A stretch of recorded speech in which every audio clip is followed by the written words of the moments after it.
homosexual propaganda is not appropriate anywhere at any time. It's about pushing propaganda onto your children. And before you know where you are, your son's coming home saying, oh, I'm actually a girl, or your daughter's coming home saying, oh, I'm really a boy. This program is not just about telling people that other families and other types of lifestyles exist. It's actually aggressively promoting them, giving it a positive spin.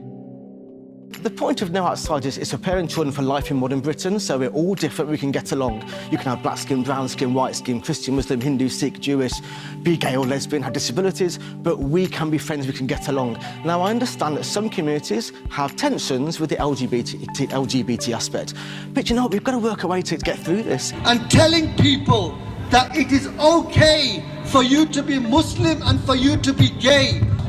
Shame, shame, shame, shame, shame, shame. Okay. Mr. Moffat, I did not want to make this personal, but Mr. Moffat has decided upon his own self to reinterpret our religious scriptures.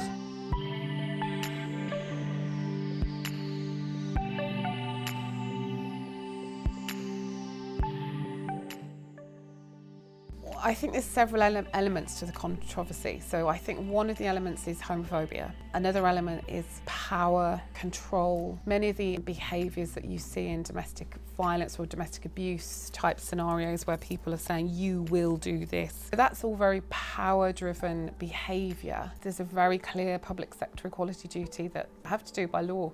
And that's not just the Equality Act for everybody, that's a separate bit of the Act, Section 149, about public sector workers. So unless somebody's going to change that law, then we just carry on as normal. Nothing's changed in our school, nothing's changed in many schools. For years, we wrote our SRE policy about 8 or 9 years ago, but because the government put out their draft policy for RSE and RE that comes into effect next year, it has brought about many conversations, which is the right thing for it to do, but it's then attacked schools who are doing good equality work. I think it's intolerance towards the Muslim community, a community that is very traditional in its ways, a community in fact that's very tolerant and respectful of other people, including the LGBT members of our community, and it does not believe in homosexuality. What they seem to be interpreting that as is, if you don't believe in homosexuality, you're homophobic. That's just like saying if you don't believe in Islam, you're Islamophobic. It doesn't work like that. We don't believe that it's morally valid, but we equally understand that it is legally, it is a valid relationship to have. But when you're trying to force onto 4-year-old children that it's a morally acceptable sexual relationship to have, that's just outrageous. It's always been my belief that schools' purpose is to be informative. It's informative. We teach religious studies. My earliest memory is being the only Hindu in the class, so I was told to go onto the kind of right Diwali because I was the only one who could spell it. And that was my earliest memory of it. And that, for me, it was a proud moment. It was something that, okay, well, there's a difference here, and I'm being taught that something like that. And my friend over there, he's wearing a turban because he's Sikh, and it was that element that we were taught. And we were basically being taught about the people around us and what's around us and what to expect and what is. Okay, we can argue this point, but in inverted commas, should be normal to see in everyday society, what we've agreed in this country as normal. If this was to be blocked, the presidency says that you can have all types of people coming. I don't believe in global warming, so does that mean we're going to have to pull that out of the curriculum? You've got some very messed up people who don't believe the Holocaust happened. Are we going to cut that out of history? And for me, the worry is that if you start to interfere our personal belief with what's effectively taught in school about society, taking away their role of being informative about today's society, the world we live in, then that for me really sets a dangerous path. I was against this many years ago until I found out that 2 of my nephews are gay. And he used to take me to the pub and said, Dad, this is wrong, and he convinced me completely that it's me was wrong. I got to change my views, not my sister's kids. Number 2, I take a little bit of objections. Yes, sir. Is to say that the moral value. I think I got 2 English kids. My other son is married to an Englishman. I got 2 girls who always come and ask me, Granddad, am I Hindu or a Christian? And I said, you can be anything you want so long as your heart is in the right place. That is moral value. Not hanging on to what my parents believed or what my people in India believe or whatever. The wording in the duty is I have to seek to foster good relationships between people who have a protected characteristic and people who don't. I have to seek to eliminate discrimination. I have to tackle prejudice. I have to promote understanding of all aspects of the Equality Act. So I don't have to promote LBGT. I don't have to promote being Buddhist either. I do have to promote understanding of all the aspects of the Equality Act. Just one other aspect, even in the question that we're talking about today, this word sexuality or sexual relationships, I think this is a really important point. So if somebody says to a child in a primary school, "Oh, can I see your mum and dad later?" or use the phrase mum and dad, nobody infers a sexual relationship when you say mum and dad. But when we talk about mommy and mummy or two daddies, people go, "Oh, sexual relationship." It isn't. It's two people who love each other. And the accusation has been put to me. I'm inferring a sexual relation. I am not. You're inferring a sexual relation. The person who says the question to me. We don't teach any aspect of sex education, apart as in sexual intercourse. Some primary schools do, we don't. We just teach about puberty. So in our school, we don't even teach about intercourse between a man and a woman. So the questions that I'm asking, are you going to teach children how to have gay sex? No. We don't even teach how to have heterosexual sex. And this is the point of equality. We don't promote being one thing or another, you just promote understanding of equality in all those aspects as laid down by law. Just picking up on a couple of things that you've said, that we are traditional conservative. You might be traditional conservative, I certainly am. And I'm sure Simon here, and there's many others who aren't traditional conservative.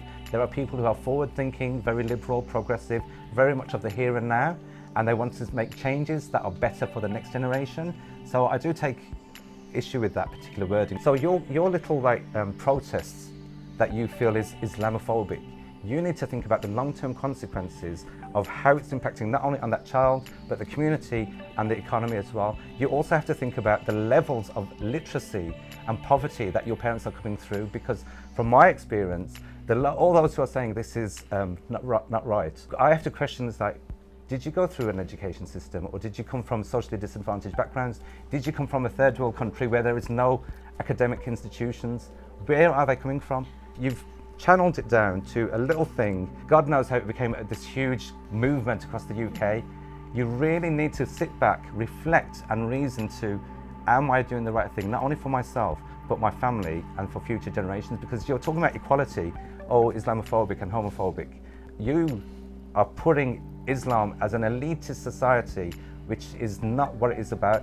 Islam is about equality. My father was a founder of Birmingham Central Mosque, and he and my mother, both of them showed me what it meant to be a true good Muslim person, because they loved me unconditionally, accepted me and my partner unconditionally. That's what it means about being Muslim. The fact of the matter is that this situation has got this far is because of gentlemen like this who assumes that we come from uneducated backgrounds. My education is from this country. I'm born in the UK. As a British citizen, I should have a right to speak. For you to label us homophobic without giving us a chance to express what we're feeling, without giving us a chance to express our concerns, the fact of the matter is we are not asking you to agree with our narrative. We are asking you to at least sit on the table, understand that as a UK, as a whole, we have an issue. Regardless of who's right, this is not a blame game. You lot should open your hearts. If we are not intolerant towards you. Birmingham is especially the inner suburbs, there's a lot of Muslim people. We never protest at your gay pride, Birmingham Pride event. We never get involved in any of your issues. We have no issues with you. I'm not homophobic in any way, shape or form. I have friends who are homosexual. I have tenants who are homosexual. A homosexual's money is as good to me as a heterosexual. The fact of the matter with us was a concern for age. One thing I'm hearing a lot from people like you, Anna, is that we're indoctrinating kids in schools to be LGBT. You cannot make someone lesbian, gay, bisexual, transgender. We are what we are. When people talk of an interpretation of religion that says that being gay is a sin, but you say, oh, we don't want to give people shame, saying someone is a sinner is giving them shame. So from a young age, they are living with shame. Schools are necessary to teach this because a family, however good, is limited. A family does not give the whole picture of society.